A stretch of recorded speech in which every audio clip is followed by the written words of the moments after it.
agora. Oi? Ainda não. Ainda não entrou. Tá. Entrou? Entrou. Entrou?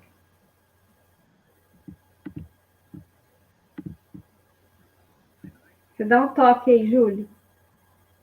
Deu aqui. Entrou agora. Foi. Agora entrou. Entrou? Entrou. Tá certinho aqui. Prontinho, já vejo vocês lá. Você dá um toque aí, Júlio. Então, beleza. Pode começar, Júlio. Pode? Então, vamos. Boa noite, então, mais uma vez, né, a todos e a todas. Meu nome é Daniela Terri, e eu sou professora da Faculdade de Educação da UENG, e represento o NEPEL aqui hoje. O NEPEL é o Núcleo de Estudos e Pesquisas em Educação e Linguagem. E hoje nós temos o imenso prazer de inaugurar uma série de palestras, né, relacionadas ao curso Análise de Discurso e Opressão, as Linguagens da Opressão e os Sentidos da Liberdade. Este curso é organizado pelo professor Júlio Machado, que também é professor da FAI, UENG, e membro do NEPEL. Bom, o que é o NEPEL? Né? Historicamente, o NEPEL está vinculado a uma tradição de formação de docentes para atuar na educação infantil e nos anos iniciais do ensino fundamental. E, desse modo, esse núcleo ele acolhe temas relacionados à grande área das linguagens, temas ligados à alfabetização, letramentos, linguística, literatura, né? E esse núcleo se concretizou oficialmente em 2007, e desde então ele vem sendo desenvolvida, né, e apresentada à comunidade acadêmica uma série de atividades, de estudos, projetos de pesquisa, projetos de extensão, oficinas e eventos realizados por seus integrantes. Atualmente, o núcleo ele tem se consolidado com pesquisas que exploram também temas atuais sobre diferentes perspectivas teóricas, mantendo um estreito diálogo com toda a educação básica, incluindo a EJA, agora também. Né? E eu agradeço ao Júlio agora por ter idealizado esse curso, né, vinculado ao NEPEL, e trazendo para a gente uma temática que é extremamente relevante, e eu vou passar a palavra para ele agora. Agradeço desde já também o professor Israel de Sá, que é o nosso palestrante da noite. Júlio, fica à vontade.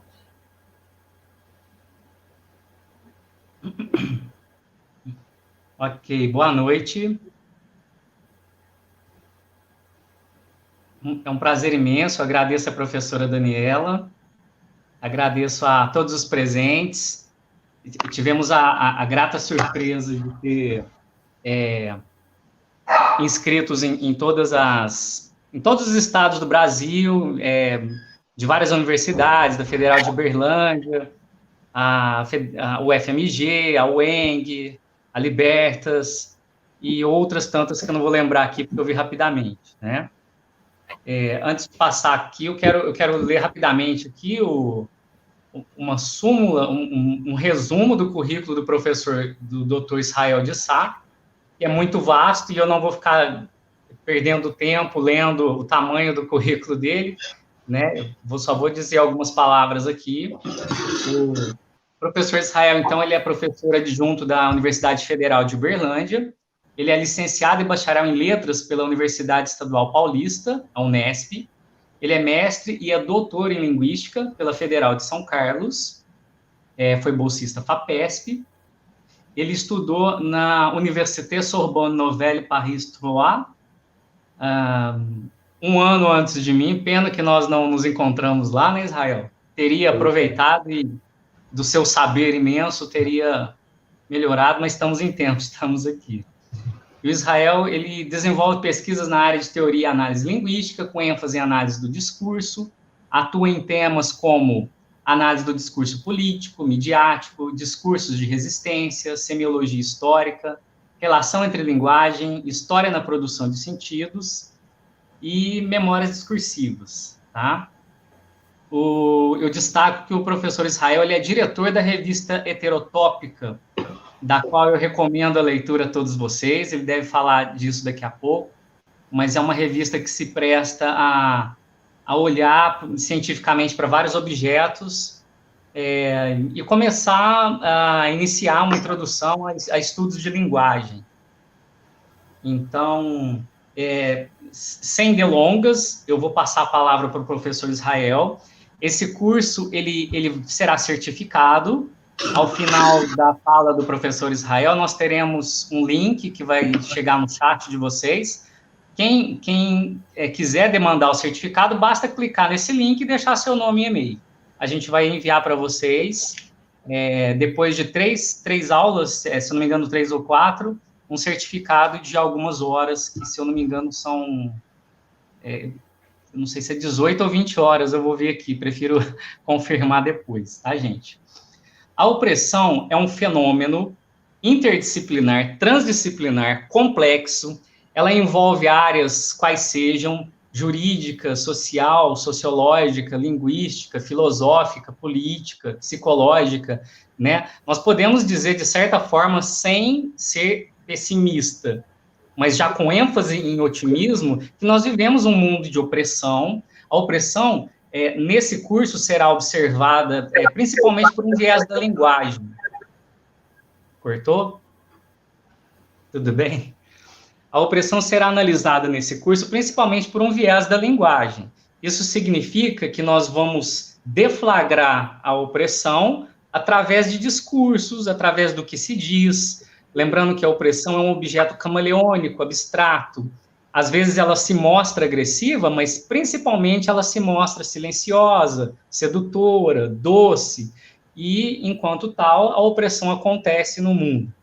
Então, esse é um curso que tem um viés científico. Ele não é um curso, vamos dizer assim, prosaico, ele é um curso acadêmico, é científico. O nosso objeto de pesquisa é a opressão. E analisar um objeto fugidio e camaleônico não é tão fácil assim. Por isso, os convidados vão dar as suas vertentes, as suas falas. E nós esperamos que esse curso produza em nós, enquanto, seja lá o que somos, né, alunos, professores, professoras, profissionais de qualquer área, um mecanismo de conscientização. Um mecanismo de conscientização do mais simples ao mais complexo. Mecanismos de conscientização acadêmico, familiar, comunitário, né? O pouco que a gente se faz levando alguém a ter uma consciência da opressão que ela vive, vale tão ou mais do que grandes ações estatais, governamentais e etc. Né? Então, um bom curso a todas e todas, e eu passo a palavra para o professor Israel.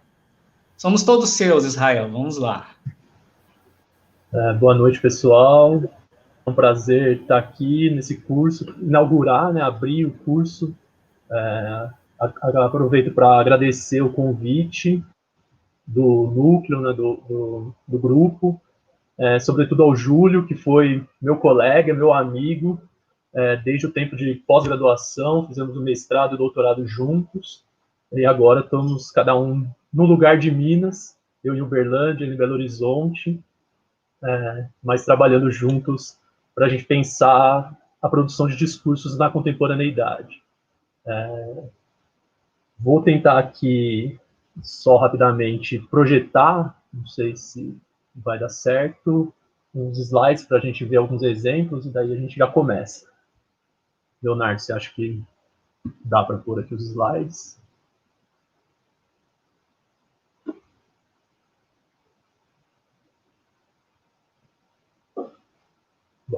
Agora foi, agora apareceu. Eu tô vendo aqui os slides no computador e acompanhando a transmissão para eu ver como que tá aqui no celular, e agora apareceu os slides. Bom, obrigado, Leonardo. Então, eu vou fazer uma apresentação, né, como eu coloquei aqui do título da minha fala, como práticas de opressão e de resistência, pensar com Michel Foucault a produção de discursos de verdade. Vou fazer uma apresentação que vai se dar em dois momentos, digamos assim. Num primeiro momento, eu vou tentar ser rápido, né, falar mais rapidamente sobre a análise do discurso, sobre algumas perspectivas da análise do discurso, e mais especificamente a perspectiva a qual me filio, que é a perspectiva Foucaultiana de trabalho de estudos do discurso. Conversei antes de iniciar o curso, né, com o Júlio, que me disse que a gente teria certamente um público heterogêneo, alguns com entradas nos estudos discursivos, nas perspectivas linguísticas, outros sem essa entrada. Então decidimos, achamos interessante que fizesse esse panorama geral, né, fizesse a apresentação desse panorama geral dos estudos discursivos, para dizer o que a gente estuda efetivamente e o que nos permite discutir a temática colocada pelo curso, que é a temática da opressão. Então, eu vou fazer no primeiro momento, como eu disse, um panorama geral da AD, da análise de discurso, e depois vou entrar num tema que me é bastante caro, que é a produção de memórias da ditadura militar brasileira, produção de memórias na contemporaneidade da ditadura civil-militar, e como a gente pode pensar essa produção de memórias associada a discursos de verdade e, por consequência, a discursos de opressão. Então, vou tentar mostrar em algum momento o modo como a produção de memórias da ditadura civil-militar na contemporaneidade implica também processos de segregação, processos de exclusão e, por consequência, processos de opressão. Então, quando a gente fala da análise de discurso, a gente está falando inicialmente de um campo que é inscrito nos estudos linguísticos, embora haja diversas perspectivas e diversos pesquisadores de outras áreas que trabalhem com esse campo teórico. A análise de discurso ela está inscrita no campo da análise de discurso, no campo da linguística, né, nos programas de pós-graduação em linguística, nos cursos de letras, e ela é tomada por diversas abordagens. Como qualquer campo teórico, qualquer campo do saber, a gente tem diferentes campos, diferentes perspectivas de trabalho. É assim, quando a gente pensa ainda nos estudos linguísticos, a gente poderia falar a linguística textual, a semântica, a sintaxe. Cada uma delas a gente diz com um único termo ou com uma única expressão para abarcar diferentes abordagens de trabalho. E o mesmo vale para a análise de discurso. A análise de discurso, que tem esse nome bastante batido, bastante circulado, ele engloba diferentes abordagens de trabalho que foram se desenvolvendo, sobretudo, a partir da década de 60, década de 70, e desenvolvendo diversas filiações, diversas perspectivas, isso associado a diversos pesquisadores, né, diversos analistas que foram, por sua vez, fundando algumas dessas filiações. Quando a gente começa, né, a gente lembra rapidamente do nome do Michel Pechet, e a partir desses trabalhos é que a gente começa a pensar outras possibilidades de abordagem. A abordagem a qual eu vou me filiar, como eu já tinha dito, são os estudos discursivos Foucaultianos, numa interface, num diálogo bastante proveitoso com essa perspectiva, com a perspectiva pechetiana de trabalhos de estudos discursivos. Quando a gente pensa, então, em uma perspectiva de análise de discursos, nós temos que pensar nesse fenômeno, vou primeiramente tratar assim, que é o discurso. O que a gente entende por discurso? Eu acho que os slides eles não estão rodando ali na apresentação. Só está, para mim aqui aparece a tela inteira, mas estou vendo que ainda está no primeiro. Mas enfim, vamos que vamos. Então, o discurso, esse fenômeno que a gente concebe no interior dessa perspectiva de trabalho, que é a análise de discurso, ele vai ser concebido nesse campo tanto como um conceito quanto um objeto. Então, isso para a gente é bastante interessante, bastante importante para a gente refletir sobre os fenômenos, os processos históricos, os processos de produção de sentido que são bastante significativos para a gente. Então, quando a gente pensa o discurso como um objeto, nós vamos colocá-lo, e aí é o ponto bastante fundamental, nós vamos colocá-lo associado às práticas históricas. Não existe discurso sem que haja prática histórica, sem que haja relação do sujeito com a história. Então, o discurso ele é um objeto que a gente vai tomar na sua realidade, isso é bastante importante. Então, por exemplo, quando eu dou como exemplo o discurso político, nós só o tomamos como possibilidade de emergência histórica, como uma possibilidade real de emergência, não jamais como um elemento abstrato. Então, o discurso ele se estabelece nessa relação que é fundamental entre a linguagem, os sujeitos e a história. Quando pensamos essa articulação, nós temos a concepção do discurso enquanto um objeto teórico também, como um conceito. E é justamente nessa implicação entre a materialidade linguística, ou que poderíamos chamar de materialidade linguageira, se a gente quiser abarcar diferentes linguagens, não só a língua, mas também materialidades visuais, materialidades sonoras, o discurso ele vai articular justamente esse aspecto das materialidades linguageiras e da implicação histórica. Então, todo discurso ele tem a necessidade de se materializar num objeto de linguagem, seus objetos privilegiados. Então, volto para o exemplo que eu dei anteriormente, o discurso político. Se eu digo rapidamente discurso político, nós não conseguimos concebê-lo sem uma materialidade, sem observá-lo na sua materialização em linguagem. Então, penso o discurso político num pronunciamento, numa campanha publicitária, numa nota de um partido político, tudo isso a gente vê o discurso político materializado em linguagem. Então, isso é um elemento bastante importante. Então, a análise do discurso vai relacionar esses aspectos, linguagem, sujeito e história. Para a análise de discurso ainda, é importante a gente pensar tanto a produção dos discursos quanto a produção dos sentidos. E aí eu coloco dois aspectos diferenciais. Esses dois elementos, esses dois aspectos, eles são fundamentais para o processo de análise. Para a gente é fundamental entender o que possibilitou, como os discursos surgiram, como os discursos emergiram. É o que a gente chama de condições de produção ou condições de emergência dos discursos. Quais são as condições históricas, quais são as condições ideológicas, quais são as relações que o sujeito estabelece com a história que permitem que um enunciado e um discurso apareçam em dado momento da história.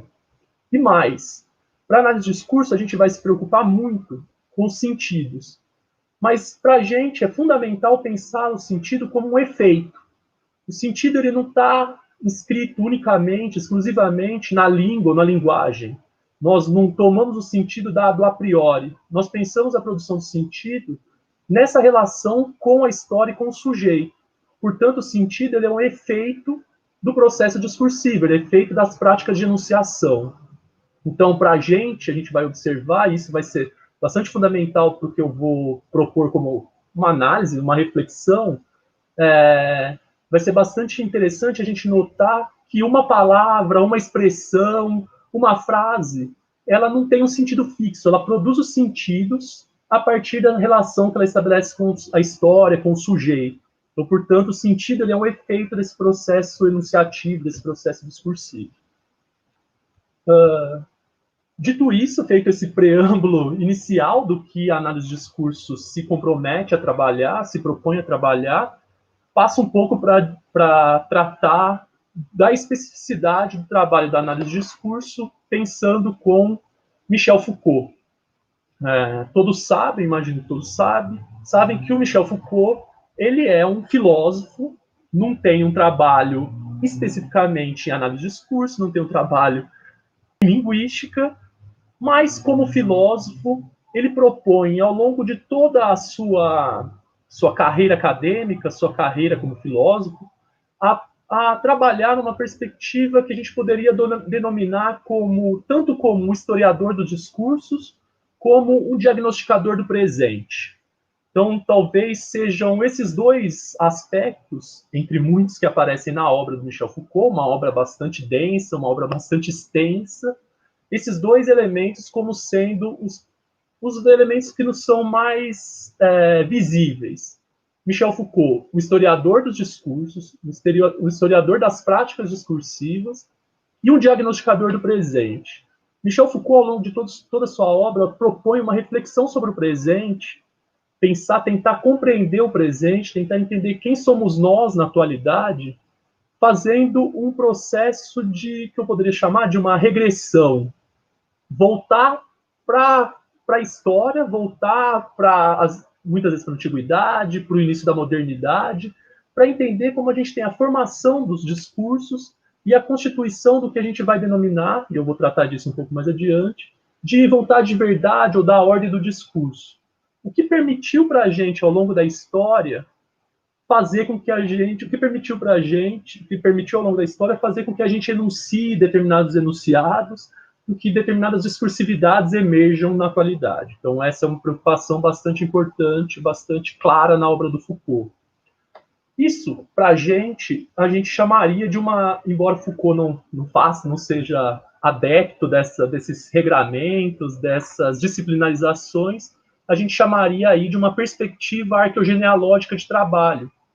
Foucault, num primeiro momento, ele propõe, então, nessa historicidade dos discursos, nesse retorno à história para compreender os discursos, ele propõe fazer o que ele vai chamar de uma arqueologia dos saberes. Ou seja, ele vai escavar a história para compreender a emergência das discursividades históricas, discursividades em torno dos saberes. Além disso, ele vai pensar numa perspectiva genealógica para compreender o modo como as relações de poder, e aí a gente também vai discutir isso, acabam por implicar processos de emergência e também de exclusão dos discursos. Então, esse é um ponto bastante importante. Agora está aparecendo ali, se puder, acho que é o Leonardo ou o Júlio, não sei quem que está coordenando ali os slides, pode... Isso, exatamente aí, obrigado. Então, para o Foucault, daí continuando nessa discussão em torno do que o Foucault tem discutido, discute, né, na sua obra, é interessante que ele vai quando ele trata dos discursos, ele vai conceber o discurso numa ideia de prática.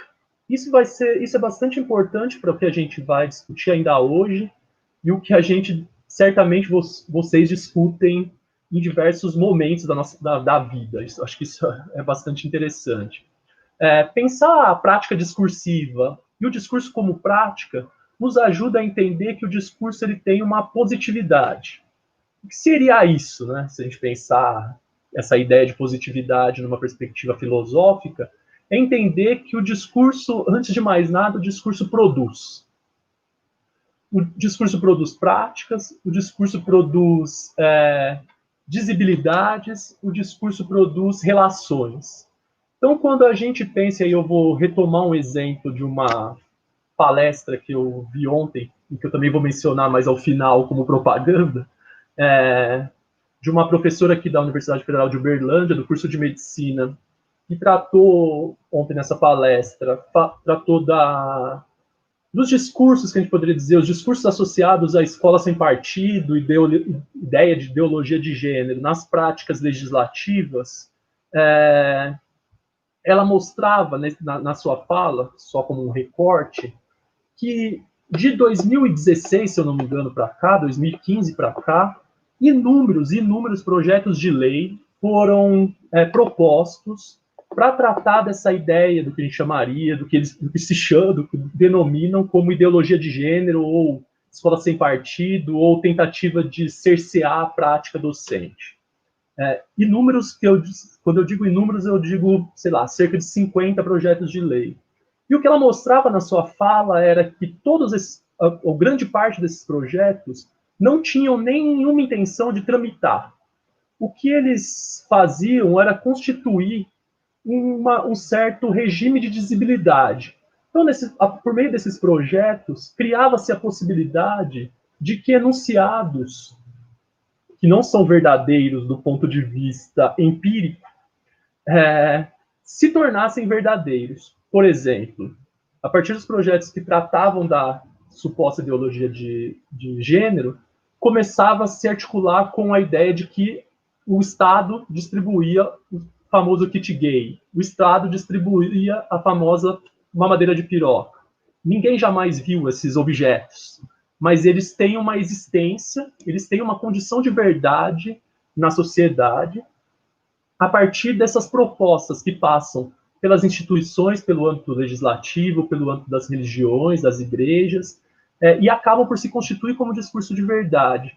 Esse discurso, ele acaba por produz o ódio, produz o medo, produz a violência. Então, acho que esse exemplo nos ajuda a entender um pouco essa ideia que o Michel Foucault nos coloca, que é a ideia de pensar o discurso como prática, o discurso inscrito numa certa positividade. Dando sequência a essa discussão, o trabalho ainda do Michel Foucault, e a gente articulando, né, trazendo ele para pensar no interior da análise do discurso, ele vai nos ajudar a pensar o que é caro para a gente, a emergência desses discursos e também a emergência dos enunciados, o que a gente vai conceber como a ordem do discurso. Tem uma frase retirada, muitas vezes, sem contexto, de um dos livros mais conhecidos do Michel Foucault, no interior da análise do discurso, que é a Arqueologia do Saber, uma frasezinha bastante recorrente para os analistas do discurso, que é a ideia de que o Michel Foucault diz, mais ou menos assim, uma pergunta: por que apareceu esse enunciado e não o outro em seu lugar? Acho que isso nos ajuda a pensar todos esses elementos que nos são bastante caros. Ao aparecer esse enunciado, ao aparecer essa discursividade, muitas outras foram interditadas, muitas outras foram excluídas, muitas outras que eram possíveis foram silenciadas.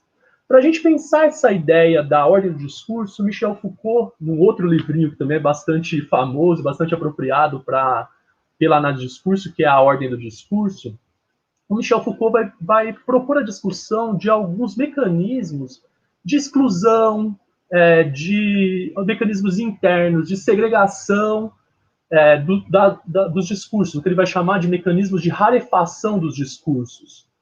Entre esses, eu elenquei 2 para falar com vocês, que é a interdição e a vontade de verdade, e depois para a gente pensar um pouco algo que está aí, mas não é um desses mecanismos, que é a relação, que são as relações de poder e, na esteira disso, as relações de resistência. O Foucault, no seu livro A Ordem do Discurso, ele vai dizer que a interdição ela está bastante ligada a 3 aspectos, embora a gente, quando fale de interdição, pense que se trata exclusivamente de censura. Pode ser, mas não é só.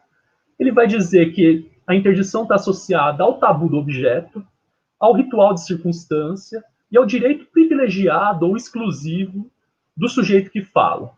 Isso para a gente é bastante interessante, bastante importante, para o exemplo que eu vou dar da produção de memórias, que é a gente pensar 2 aspectos.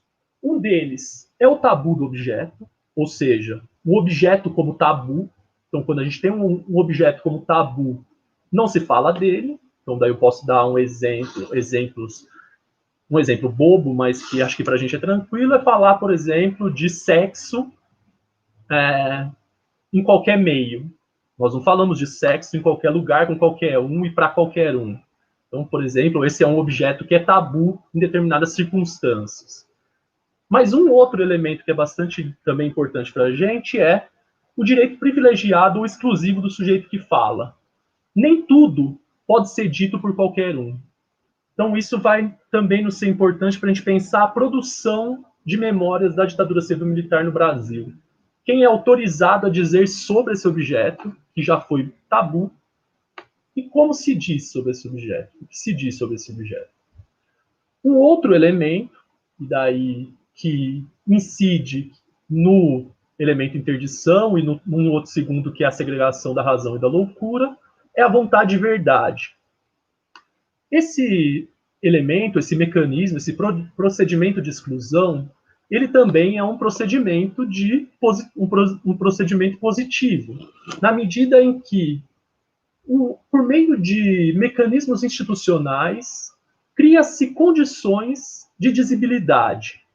Tudo que é enunciado, todos os discursos que emergem num dado momento da história são possibilitados por uma dada vontade de verdade.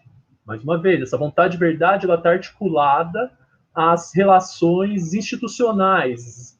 A gente pode pensar a universidade, as igrejas, a mídia, a política, né, as casas legislativas, executiva, tudo isso, todos esses elementos vão convergir, vão produzir enunciabilidades que vão convergir para uma vontade de verdade. Essa verdade produz e ela é efeito da historicidade. Então a gente também vai discutir isso um pouco para a gente pensar a produção de memórias da ditadura militar no Brasil. Por fim, eu vou tocar no último elemento, que são as relações de poder. Para o Michel Foucault, a gente vai pensar o poder diferentemente do que se concebe normalmente, que é pensar o poder, ele é algo que deve ser alcançado.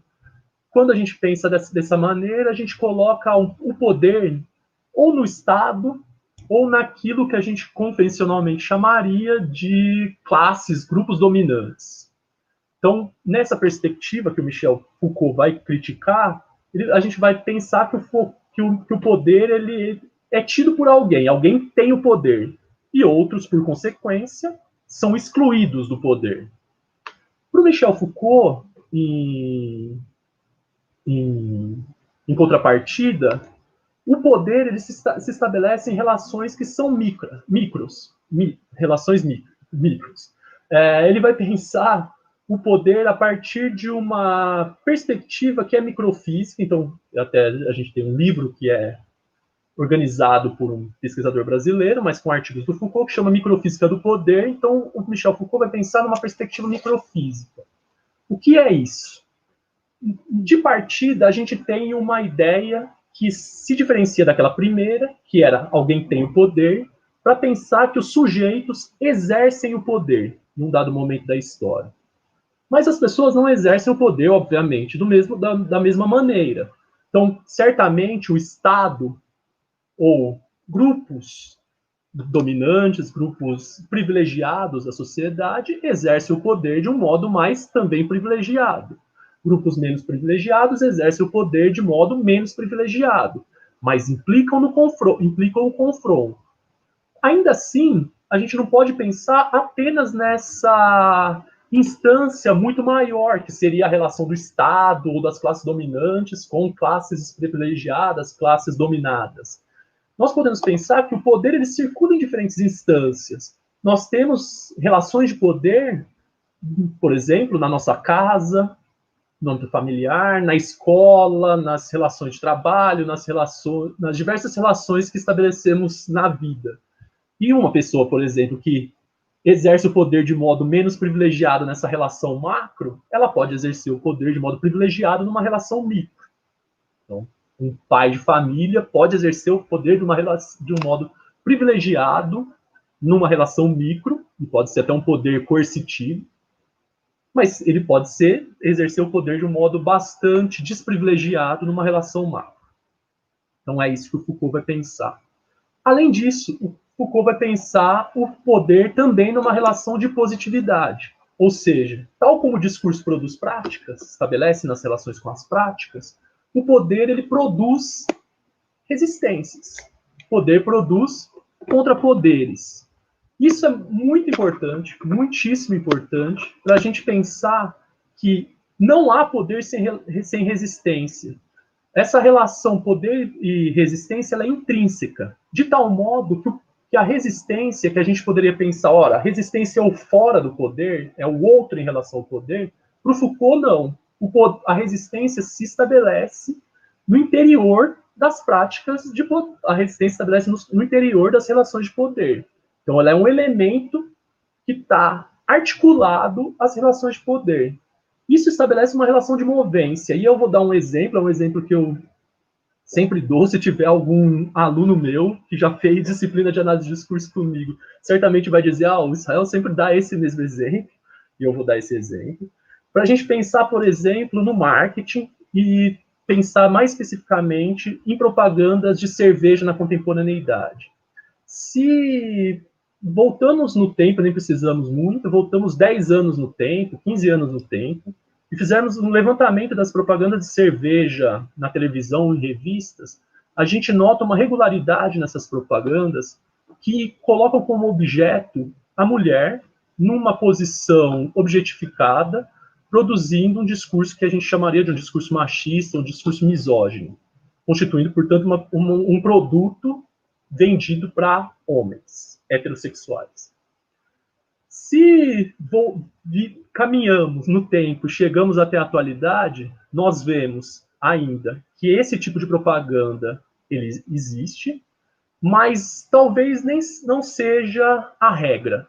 Hoje nós vemos muitas propagandas, a gente vê propaganda da Skol, da Budweiser, da Heineken, voltada para uma perspectiva de pensar a diversidade de gênero, diversidade sexual, as diversidades raciais, as diversidades étnicas, todos esses aspectos são problematizados em diversas propagandas de cerveja. Isso é bastante interessante para a gente notar como essa articulação entre as relações de poder e as relações de resistência são fundamentais, são intrínsecas. O discurso da propaganda de cerveja, eu vou pensar, o discurso capitalista, se apropria muito facilmente daquilo que a gente tomaria como sendo o discurso de resistência. E aí é o discurso da diversidade, o discurso das relações de gênero. Todos esses discursos, eles são concebidos no campo da resistência, mas são facilmente incorporados pelo poder no discurso capitalista. Então, isso vai mostrando como essa relação ela é constitutiva, mas ela é bastante movente. Então, à medida que o discurso de resistência ele é incorporado pelo discurso, digamos, do poder, ele tem a necessidade de ser reinventado, ser reestruturado, para posteriormente, novamente, poder entrar nas relações de poder.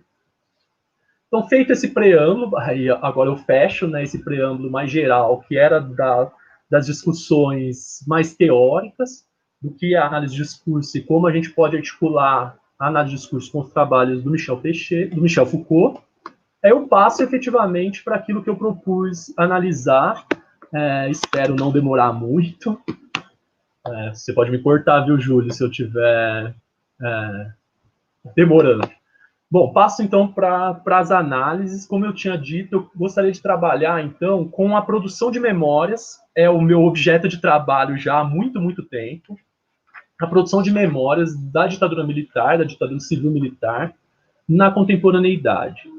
E aí eu coloco dois grupos, eu pensei em dois grupos de discursividades, dois regimes de discursividades que se estabelecem a partir, que se estabelecem na contemporaneidade a partir de uma mesma, digamos, vontade e verdade, mas que se estabelecem no confronto.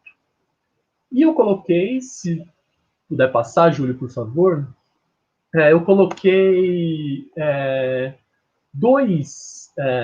nesses dois grupos, eu coloquei dois exemplos, dois grupos de exemplos, não dois exemplos. Um deles, enunciados retirados do relatório da Comissão Nacional da Verdade, e outros exemplos retirados de fala do governo atual. Então, falas, discursos, pronunciamentos do governo atual, seja do presidente da República, seja de ministros ou de órgãos estatais. Para a gente ver justamente como a gente pode pensar a produção desses discursos. E aí eu vou colocar uma coisa que é importante, que é, do mesmo modo que a gente pensou o sentido como um efeito das práticas enunciativas, das práticas discursivas, nós também vamos pensar a verdade. A verdade, ela também se constitui como um efeito. Claro que quando a gente pensar isso, nós não negamos que existe a verdade, que existe um objeto verdadeiro, que existe uma história que pode ser caracterizada como verdadeira, mas para que a gente tome e de fato, para que a gente aprendesse essa história como sendo a verdadeira, nós teríamos que ter acesso a todos os ângulos, a todos os enunciados produzidos, a tudo que foi dito, a tudo que foi feito, e nós não temos. Justamente por não termos isso, nós vamos pensar a verdade como um efeito também das práticas discursivas e não discursivas. Eu sempre também dou como um exemplo uma coisa bem boba, mas é só a gente pensar quando 2, 3 pessoas veem um acidente e cada um vê de um lugar, para contar esse acidente, para contar como ocorreu esse acidente, cada um fala de um jeito, porque cada um viu de um ângulo. Então a gente vai pensar também como a verdade sendo produzida a partir de uma posição que o sujeito assume na história, na relação com a ideologia. Então a verdade também é um efeito desse processo. Entro então para pensar esses discursos e espero, ao final, conseguir articular com a ideia do curso, que é discutir as práticas de opressão. Então, quando a gente toma pode passar os slides um pouco para frente, que daí eu vou mostrar mesmo esses exemplos que vão falar, retirados, então, da Comissão Nacional da Verdade, retirados de falas do governo. Chama como falas do governo. Quando a gente traz esses enunciados, então o que eu busco mostrar na análise desses enunciados é como no funcionamento discursivo da produção de memórias da ditadura civil-militar brasileira, na atualidade, né, essas memórias produzidas na atualidade, de que modo a gente pode pensar a inscrição de um confronto em torno da verdade daquele período e como isso implica processos de exclusão na atualidade. Então esse é um ponto principal, bastante importante para a nossa discussão. Pensar, inicialmente, como esse confronto em torno de uma discursividade da ditadura, uma verdade da ditadura, implica produções, né, produz efeitos na constituição de uma verdade daquele período, e como isso acaba por implicar, daí é a minha hipótese, implicar processos de exclusão na atualidade. Então a gente vai voltando lá para aquela ideia da interdição, da vontade de verdade, das relações de poder, pensar quem e quais grupos podem dizer e quem e quais grupos devem ser silenciados nesse processo de discussão, de produção de memórias da ditadura. Quem e quais grupos podem dizer, quem e quais grupos podem fazer política, quem ou quais grupos devem ser isolados e postos para fora do jogo democrático. Então é aí que a gente vai começar a pensar possibilidades que vão girar em torno das práticas de opressão e das práticas de resistência, ambas então escritas na malha do poder. Um ponto inicial e fundamental para a gente problematizar isso, e certamente é caro para todos, é a ideia, um pouco batida, uma frase bastante batida, mas que é bastante pertinente, é a ideia de que a gente jamais acertou as contas com o passado ditatorial.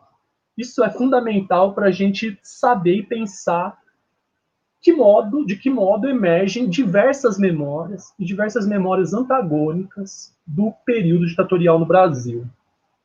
Como exemplo em confronto, nós podemos pensar as comissões nacionais de verdade, que em países que tiveram regimes ditatoriais concomitantes ao Brasil, exemplos do Chile e da Argentina, produziram seus relatórios, instituíram suas comissões no processo de transição para a democracia. Então, daí o exemplo do Chile, que produziu sua comissão, que criou sua comissão em 91, que produziu seu relatório já da comissão em 91, e a ditadura tinha terminado em 90, com o Pinochet fora. Na Argentina, o relatório da Comissão Nacional de sua Comissão Nacional da Verdade, né, que culminou no livro chamado Nunca Mais, é de 1984, a ditadura se encerrou em 83, e a Comissão Nacional da Verdade brasileira foi criada em 2012 e teve o processo, a produção do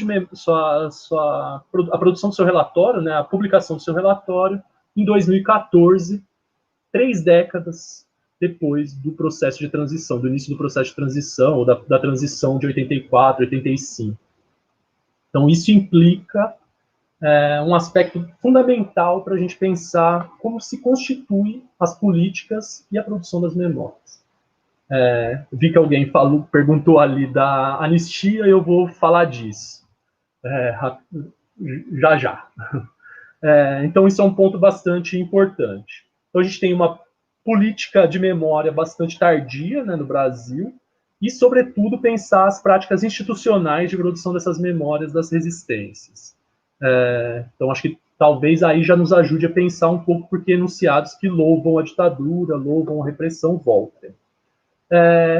Então, tomando aí já os exemplos para eu conseguir encaminhar um pouco a nossa discussão, né, e não atrasar aqui o debate, quando a gente olha aqui para o relatório da Comissão Nacional da Verdade, eu tirei 2 recortes pequenos do relatório do volume 1 e do volume 3 da comissão, do relatório final da comissão. A gente vai ver elementos que são interessantes. Então, vou ler esses 2 recortes.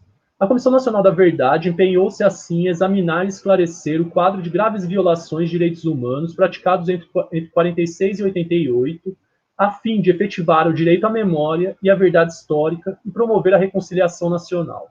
Então, vocês veem ali que o período de tempo da Comissão Nacional de Verdade, né, de trabalho, é maior do que o do período ditatorial. Ela começa ali após o Estado Novo, mas tem uma centralidade no período ditatorial.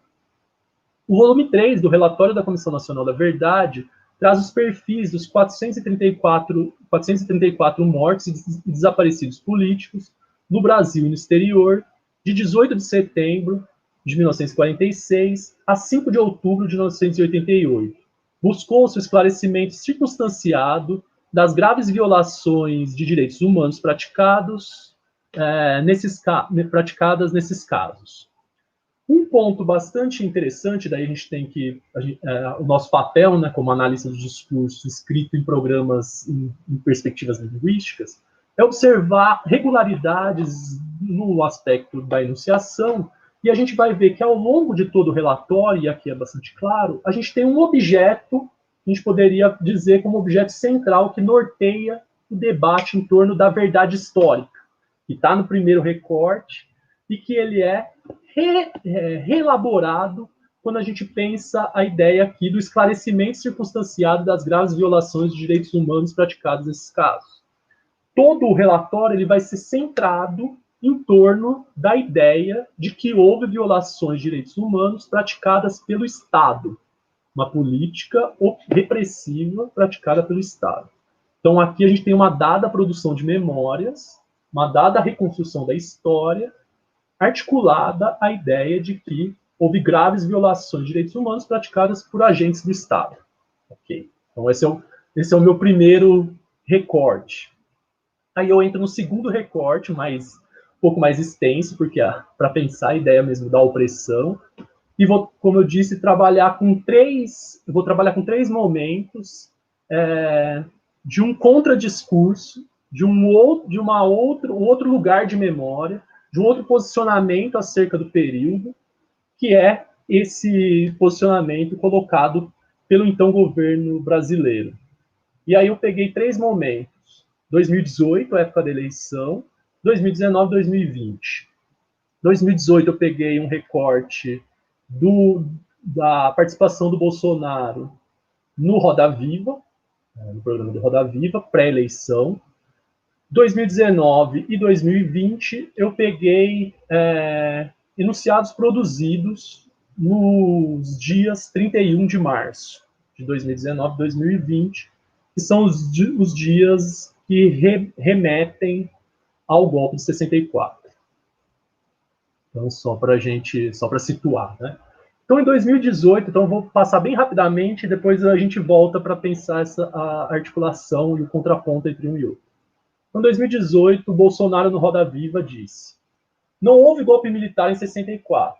Quem declarou vago o cargo do presidente na época foi o parlamento. Era a regra em vigor. Abominamos a tortura, mas naquele momento vivíamos na Guerra Fria. Vocês só falam sobre casos da esquerda. Por que não falam sobre o atentado do aeroporto de Guararapes, em que morreu o Edson Regis? Um dos militares da AP, né, Ação Popular, não digo que estava lá, era o José Serra. Vamos botar o José Serra na prisão, acho que era.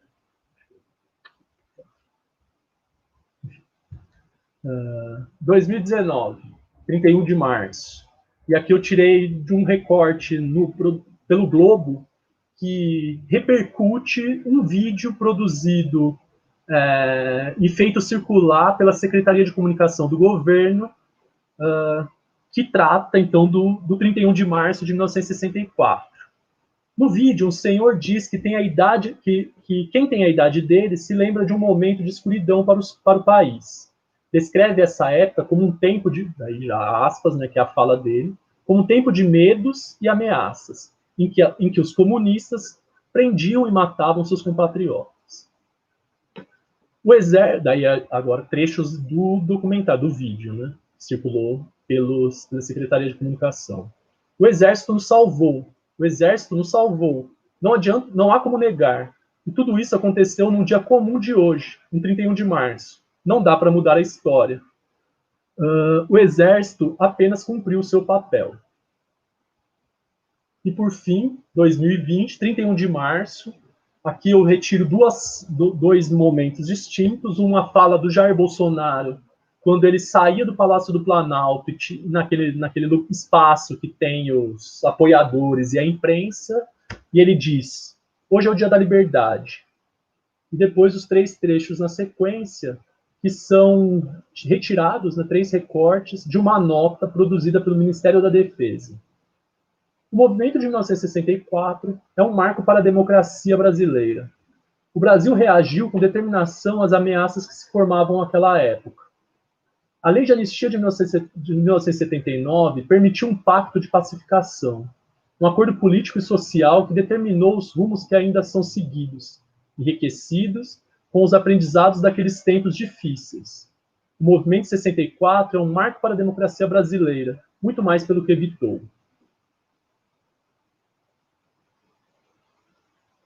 Bom, apresentados os recortes, os exemplos, né, para a gente pensar as análises, nós vemos aí 2 aspectos bastante distintos nesses 2 agrupamentos que eu coloco. Então, um agrupamento que eu diria um posicionamento próprio das práticas de resistência, que vão pensar aí uma história do período ditatorial que remete a investigação ou o tratamento das práticas de violação dos direitos humanos praticadas pelo Estado, então, um crime estatal. E o segundo agrupamento, que vai contar a história de um modo completamente distinto. Esse modo completamente distinto, e aí, voltando, a gente vai observar isso pela linguagem, nós conseguimos já observar na fala do Jair Bolsonaro, no programa Roda Viva, por meio de uma partícula opositiva, quando ele diz: abominamos a tortura, mas, naquele momento, vivíamos na Guerra Fria. Então, nós já vemos aí o contraponto em que um busca investigar crimes cometidos pelo Estado e nomina isso como crimes de lesa humanidade, e o segundo, que vai mostrar que houve violência, mas era necessário, era fundamental. Ou seja, num, a gente coloca o Estado como um violador de direitos humanos, o segundo, a gente coloca... a gente não, eu não. Coloca-se o Estado como um defensor, como aquele que se defende de uma violência anterior. Então, esse já é um contraponto que é bastante marcado e que hoje se coloca como um confronto discursivo e como uma verdade que se constrói acerca do período. Um outro elemento, e aí também que é bastante interessante, só para a gente já ir encaminhando para a finalização, é observar, como eu já vinha falando lá desde o início, quando falava um pouco do que é análise de discurso, e dizia que, para análise de discurso, o sentido ele é um efeito das práticas enunciativas, nós observamos nesse agrupamento que reconstrói a história pensando, concebendo o período como um período produtivo, como um período bom para a história nacional, ele vai trazer elementos, trazer palavras, trazer expressões que produzem efeitos de sentido próprios nesse aparecimento. Nós vemos aqui... deixa eu só achar... Nós vemos nos enunciados de 31 de março de 2020, na nota produzida pela pelo Ministério da Defesa o termo democracia. Então, o movimento de 64 é um marco para a democracia. E nós vemos o enunciado, eu vou chamar aqui de enunciado, mas o termo comunista sendo qualificado como um termo negativo, um termo pejorativo. Então, são dois exemplos de termos, de palavras que produzem seus efeitos de sentido a partir desses processos de enunciação. Então, democracia, nesse caso, ele tem uma concepção bastante diferente em relação àquela que é concebida, seja nas ciências, na ciência política, na filosofia, seja naqueles que pensam efetivamente práticas de liberdade, movimentos de resistência e tal. E o mesmo a gente pode pensar para a ideia de comunista, que hoje é novamente reverberada, pensando como um termo que deve ser criminalizado, que deve ser banido, que deve ser excluído da sociedade. Então, apresentados esses exemplos, encaminhando para a nossa discussão final, eu consigo pensar, eu tento pensar um pouco como essa produção de memórias ela vai implicar, então, nos processos que estabelecem uma relação ou uma oposição entre a opressão e as práticas de resistência. Nós vemos hoje como essa memória da ditadura ela é reconfigurada pelo governo, então é uma política pública de reconfiguração da memória, que acaba por implicar processos de exclusão, segregação e, portanto, de opressão. Nós vemos, do mesmo modo que o Ministério da Defesa, a Secretaria de Comunicação e o próprio presidente da República mencionavam ou tratavam seus opositores no período ditatorial, tratando os opositores da atualidade do mesmo modo, como o termo comunista, como vermelhos, como bandidos, que devem ser excluídos da sociedade. Desse modo, produzir e trabalhar nas práticas de memória, na produção de memórias, na constituição de políticas de memória, que tentem restabelecer uma discursividade que implique pensar o Estado como um agente de repressão, pensar as práticas de resistência como uma contraposição a essa opressão estatal, eles funcionam numa relação de resistência ao que ocorre na atualidade. Então, de tal modo que pensar políticas de memória, pensar políticas de reativação de discursos, de trabalhos em arquivos, de rememorar a ditadura de um modo que coloque também uma centralidade na violência, uma centralidade naqueles que lutaram e resistiram, acaba por constituir, na atualidade, um movimento de resistência que nos é fundamental. E daí isso é interessante porque a gente acaba por observar como o Estado acaba por produzir um processo de revisionismo histórico. E todo o processo de revisionismo histórico, como sabemos, acaba por implicar modos de opressão, modos de segregação, e acaba por implicar exclusão daqueles com os quais eu não concordo. Quando eu falo de revisionismo histórico, eu não falo de reler a história, de tentar buscar na história coisas, de tentar entender a história de um modo como ela talvez ainda não seja compreendida. Isso fazem os pesquisadores, isso faz as comissões nacionais de verdade, tentam voltar aos documentos, tentam trabalhar por meio de uma perspectiva científica, acadêmica, a produção de memórias daquele período. Isso não é revisionismo. Revisionismo é reconstruir a história e narrar a história de um modo que lhe seja interessante, que lhe seja pertinente, sem que haja, de fato, uma relação com os fatos. E quando se produz o revisionismo histórico, nós já vimos isso ligado, por exemplo, ao nazismo, nós acabamos por reafirmar discursos de opressão, discursos de segregação.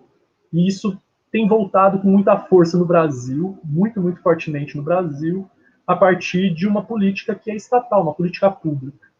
O revisionismo histórico, hoje no Brasil, é uma política pública. Então, a gente tem observado que a produção de memórias efetivas da ditadura acabam por cair nas práticas de resistência. Bom, acho que era isso que eu gostaria de falar para vocês. Não sei se me fiz, de fato, entender. Também peço desculpas por ter sido um pouco longo. fico à disposição para responder, para falar com vocês. Só antes de finalizar, eu gostaria só de fazer um merchandising, uma propaganda. Se puder, Leonardo ou Júlio, não sei quem está controlando, colocar no último slide. O Júlio já falou no início do nosso curso, né, sobre a revista Heterotópica. Como ele disse, eu sou diretor dessa revista e a gente recebe trabalhos na área de análise de discurso, nas mais diferentes abordagens da análise de discurso. Então, convido todo mundo que tiver interesse, que trabalha nessa área, a mandar um artigo para a gente. A gente recebe artigos no primeiro semestre, artigos em números temáticos, e no segundo a gente tem aberta, que está nesse desenho, a gente recebe números, artigos não necessariamente temáticos, então nos enviem.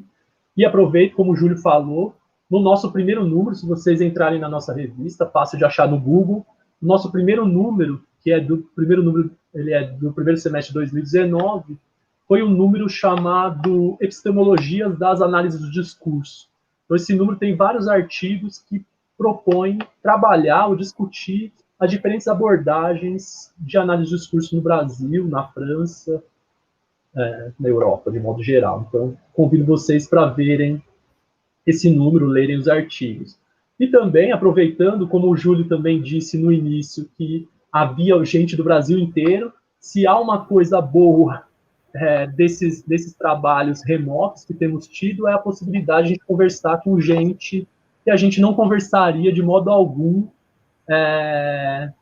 se fosse no ensino presencial. Então, o ensino remoto nos possibilita conversar com gente do Brasil inteiro. E na UFA, eu tenho coordenado também um projeto de extensão, que é o Ledif Convida, vocês podem ver também aqui nesse slide. Nós começamos ontem com uma fala da professora Flávia Teixeira, que eu mencionei aqui, e teremos outras atividades ao longo do semestre. Então, eu convido vocês para entrarem nas nossas páginas, nas redes sociais do Ledif, que tem as informações tanto da revista quanto do projeto de extensão. Obrigado. Muitíssimo obrigado, Israel. É muito bom, faz a gente pensar a profundidade e a complexidade da questão da opressão e seus desdobramentos com outros sentidos enquanto resistência, né? É muito interessante como o arcabouço teórico de Foucault nos deixa claro que o opressor, já localizando o nosso curso, e uma das estratégias discursivas do opressor é tornar o horrível normal, normalizar o horrível, o horrendo, o grave, né, a morte, e redizer o horrível de um modo normalizador, né? Então, é interessante essas noções que você abordou, as três principais, que são o tabu, né, que já é ressignificado pelo opressor, a vontade de verdade, né, que são noções profundas que deixaria a gente falando a noite inteira. Pessoal, isso é um curso, não é uma palestra.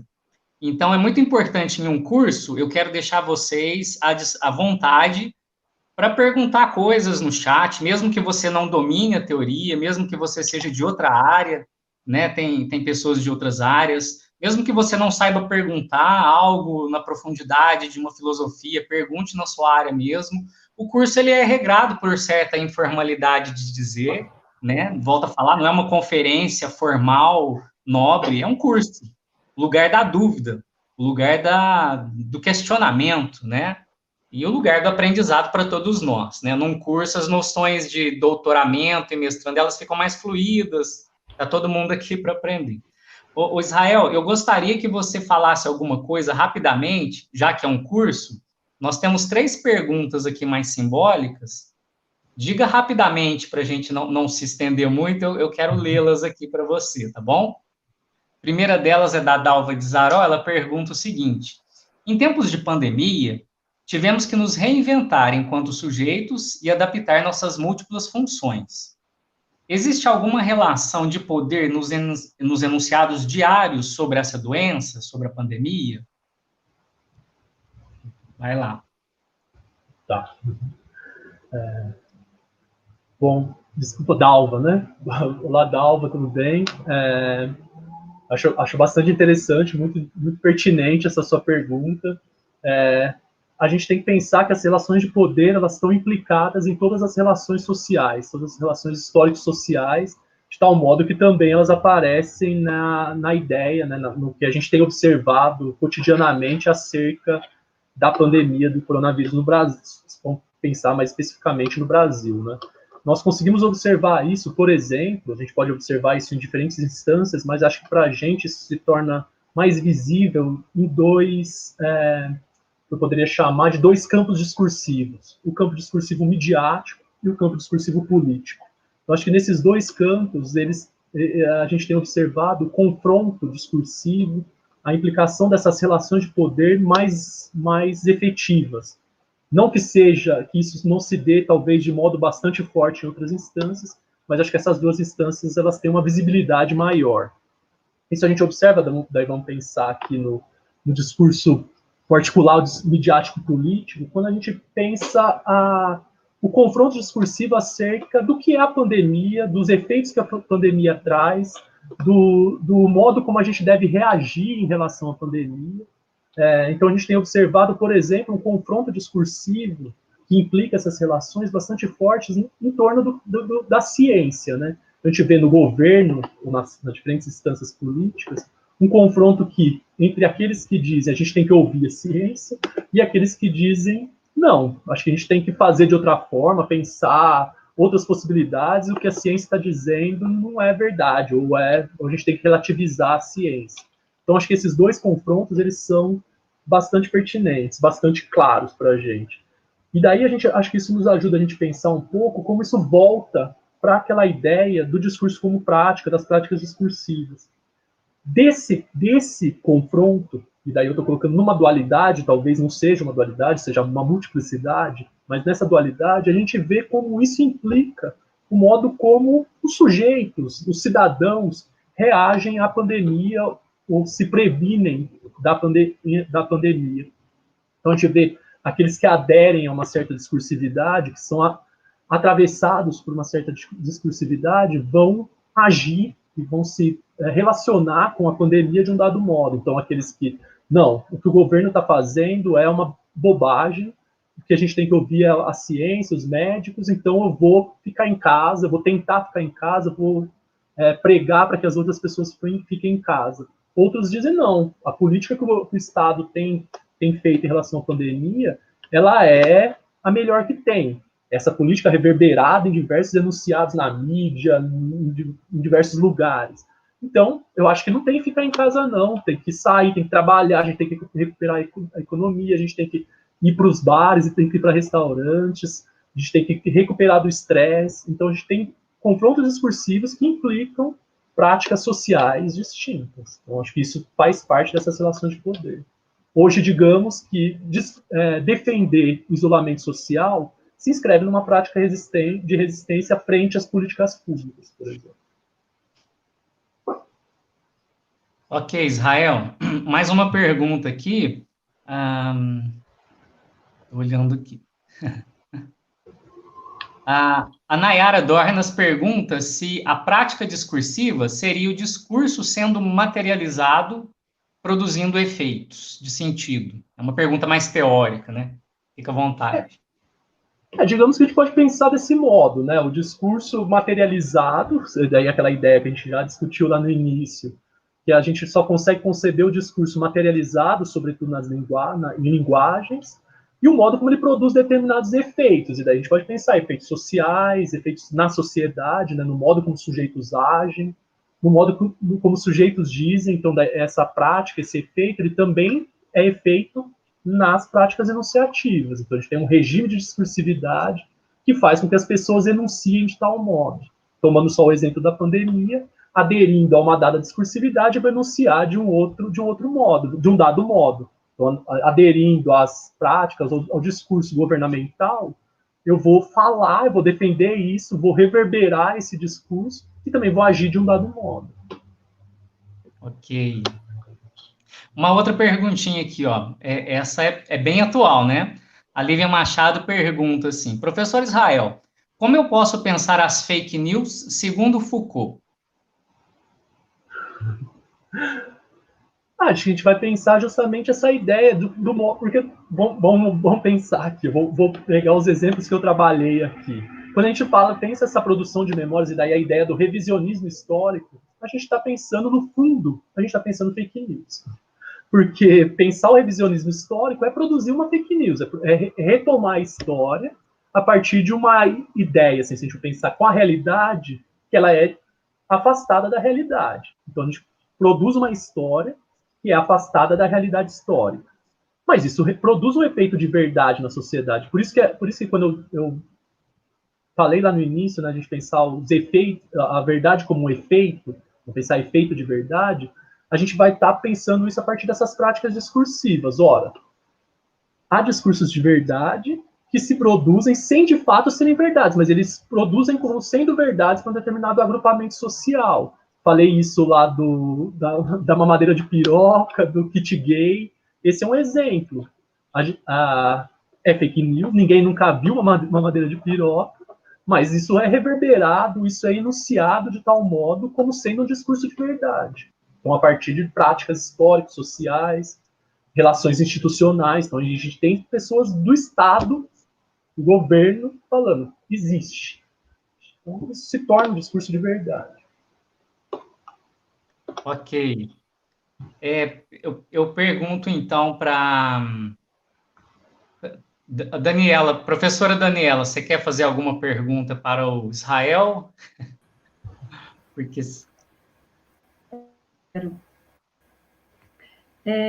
Depois da sua fala, Júlio, né, sobre as perguntas que não precisam ser assim tão elaboradas, a gente toma até mais coragem de perguntar, né, Israel?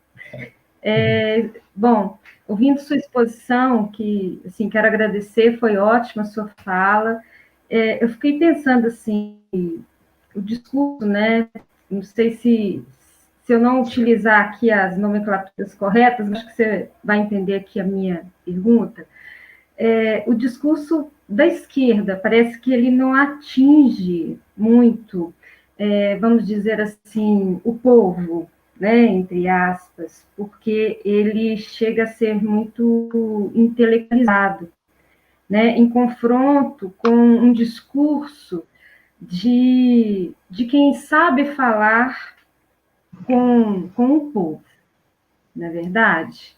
Parece que existe ali esse discurso, né? Esse discurso que é um discurso que tem um tom ingênuo, parece ser um discurso fácil. É um discurso fácil de entender, né? E até em conversa hoje com um grupo, à tarde, um grupo de estudos, nós comentávamos isso, que esse discurso dos intelectuais, esse discurso da academia, né, ele chega a paralisar, né? E também ele se transforma numa forma de controle e de opressão, né? Você marca o outro com a sua opressão, mesmo que a gente concorde com esse discurso da academia, mas é uma forma de marcar o outro. É um discurso que ele está pronto. Ele parece assim que já dá respostas, mas ele não dá voz para o outro, mesmo sendo considerado aí um discurso, né, da esquerda intelectualizada. Bom, o que me faz pensar nisso tudo? Foi lendo a Cruel Pedagogia do Vírus, né, que eu acho que está todo mundo lendo, a Cruel Pedagogia do Vírus, do Boaventura, e ele fala sobre isso, né, que os intelectuais eles deviam estar mais atentos às necessidades e às aspirações desses cidadãos comuns.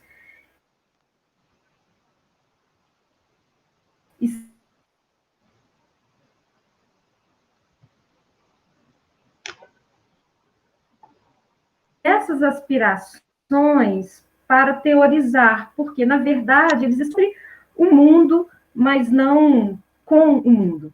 E aí, eu queria que você comentasse um pouquinho sobre isso. Até mesmo esses discursos que parecem discursos que são libertadores, não sei se seria essa palavra, na verdade, eles exercem uma prática de opressão, não é? Uhum. Bom, Daniela, obrigado por seu comentário. Bom, não sei se eu saberia responder, mas eu acho assim, quando a gente pensa essas formas como se estabelece o discurso político, eu estou dizendo discurso político institucional, né, como os candidatos ou como os políticos governantes falam com a população, e a gente está pensando nessa, vamos pensar até numa dicotomia, embora não seja, mas dicotomia direita-esquerda, e a gente fala, a esquerda, pelo menos nos últimos anos, nas últimas décadas, mesmo quando a gente teve um governo progressista no país, parece que a esquerda, se a gente for pensar a esquerda, não tem atingido a população, de modo geral, né? Tanto as classes que mais necessitam das políticas sociais, quanto a população de modo geral, mesmo a população mais intelectualizada. Eu acho que a gente poderia pensar aí dois aspectos. Um deles, eu acho que é a forma, como você diz, isso é refletido por uma ideia de um falar intelectualizado, de propor uma temática intelectualizada que pode afastar grande parte da população, e de fato afasta. O segundo ponto, que eu acho que aí é o mais importante, talvez a falta de compreensão do modo como grande parte da população, e daí isso talvez seja até uma falta de compreensão não só da esquerda, mas de grande parte da intelectualidade brasileira, acho que isso foi em algum momento, de compreender o modo como grande parte da população, determinados grupos, aderem a determinadas discursividades. Acho que esse é o ponto. Se inscrevem em determinadas, que a gente chamaria de formações discursivas, formações históricas e tal. E eu acho que o grande baque que tivemos nas eleições de 2018 foi notar que grande parte da população aderia a discursividades que a gente chama de discursividades retrógradas, que é discursos machistas, discursos armamentistas, discursos de violência, discursos de exclusão, discursos de violência à mulher. Então, acho que esse é um ponto bastante importante que, no fim, essa compreensão implicaria também transformações na forma, né, nas práticas de discursividade dos grupos políticos, dos grupos da esquerda. Não sei se respondi, mas acho que pensaria mais dessa forma. Obrigada. O Israel tem mais duas perguntas aqui. Responde rapidinho. Tá. Para a gente não se estender. E também, pessoal, como é um curso e ele tem uma certa duração, não significa que ele termina nesse momento de vídeo, tá? De repente, professor Israel pode fazer uma resposta, né, de algumas perguntas que não deu tempo aqui. Ele pode recomendar algumas leituras, conforme os trabalhos de vocês. Alguns estão fazendo TCC, outros estão fazendo tese de mestrado, dissertação de mestrado, tese de doutorado. Então, ele pode dar um auxílio. Os professores desse curso, extra vídeo, pode te dar alguns apontamentos, algumas indicações, tá? Então, tem uma pergunta do Rafael Dacou, que eu acho que você já falou um pouco sobre isso, Israel, que é o seguinte. Israel, você tem ressaltado as diferentes memórias que emergem na mídia sobre a ditadura.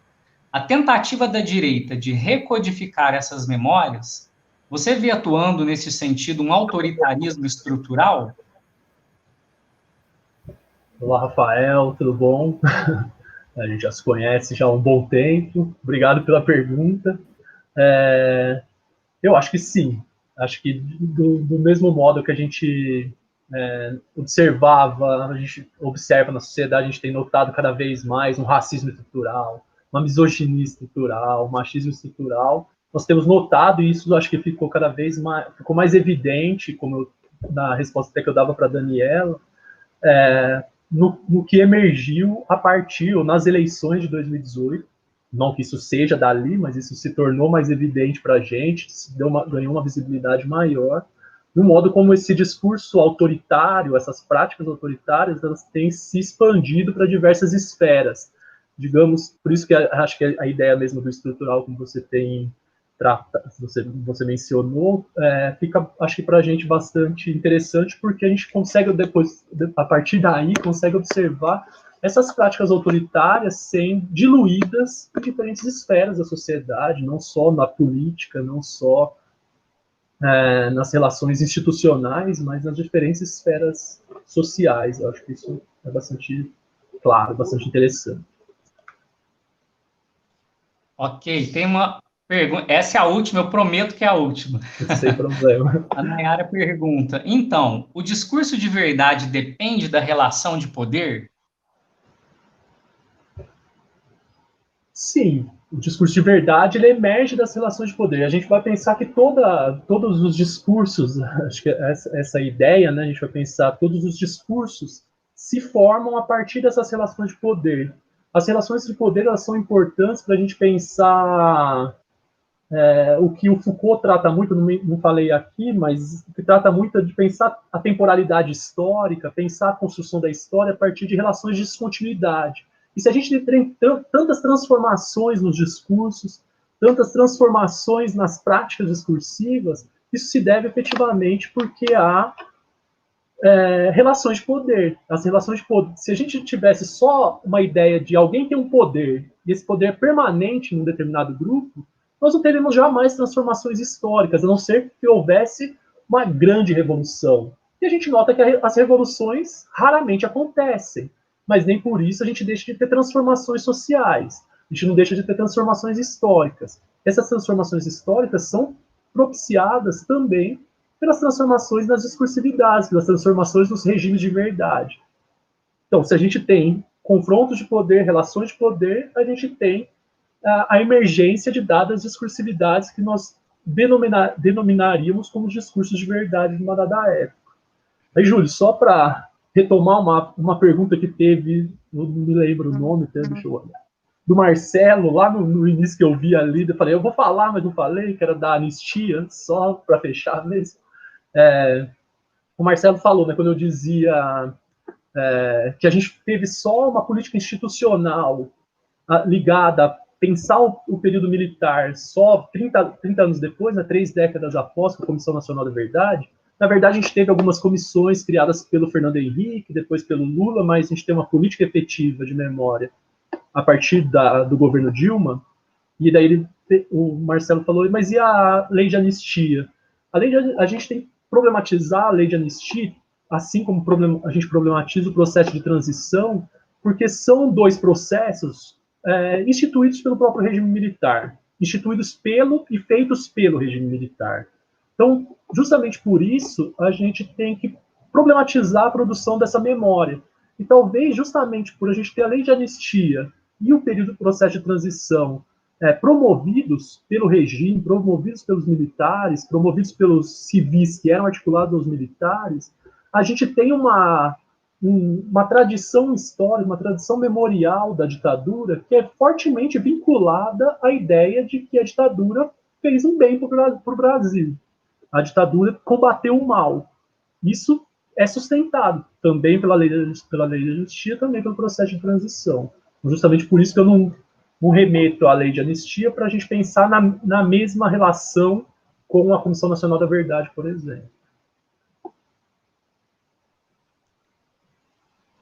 Pessoal, eu quero agradecer, então, a presença de todos vocês, a paciência de refletir um momento sobre a opressão e a sua consequente pensamento e reflexão sobre a liberdade, né? Lembro que tem um link aí que basta clicar e inserir nele os seus dados para a gente já começar a computar a sua presença e emitir um certificado institucional, tá bom? Então, na sequência do nosso curso, a gente vai enviar para vocês por e-mail algumas leituras, uma outra dúvida que surgir, nós podemos direcionar os professores, tá? O curso pode funcionar extra vídeo. Na sequência, no dia 30/9, então, está um pouquinho longe, eu vou falar para vocês sobre opressão por um olhar linguístico da semântica, uma disciplina que se chama semântica, que é o estudo científico do significado, do sentido, né? 30/10, o Samuel Ponsoni e o professor Roberto Baronas, lá da Federal de São Carlos. 15/11, a gente tem uma professora internacional do Chile, será em espanhol, ela vai falar sobre o discurso feminino, no âmbito da teoria dos conhecimentos situados, que, segundo ela, é uma teoria já autônoma na análise do discurso. E temos uma mesa redonda para fechar o curso no 30/11. Tá bom? Então, eu desejo para vocês um bom fim de semana, um bom período de curso, que nós reflitamos o nosso ser oprimido e o nosso ser opressor, e possamos nos ressignificar nesses processos. Obrigado, Israel. Obrigado, Daniela. Obrigado, Leonardo aí. E todos os nossos convidados e presentes. Valeu, Obrigada gente. a todos. Obrigado. Obrigada, Israel e Júlio. Eu que Valeu. agradeço. Ok.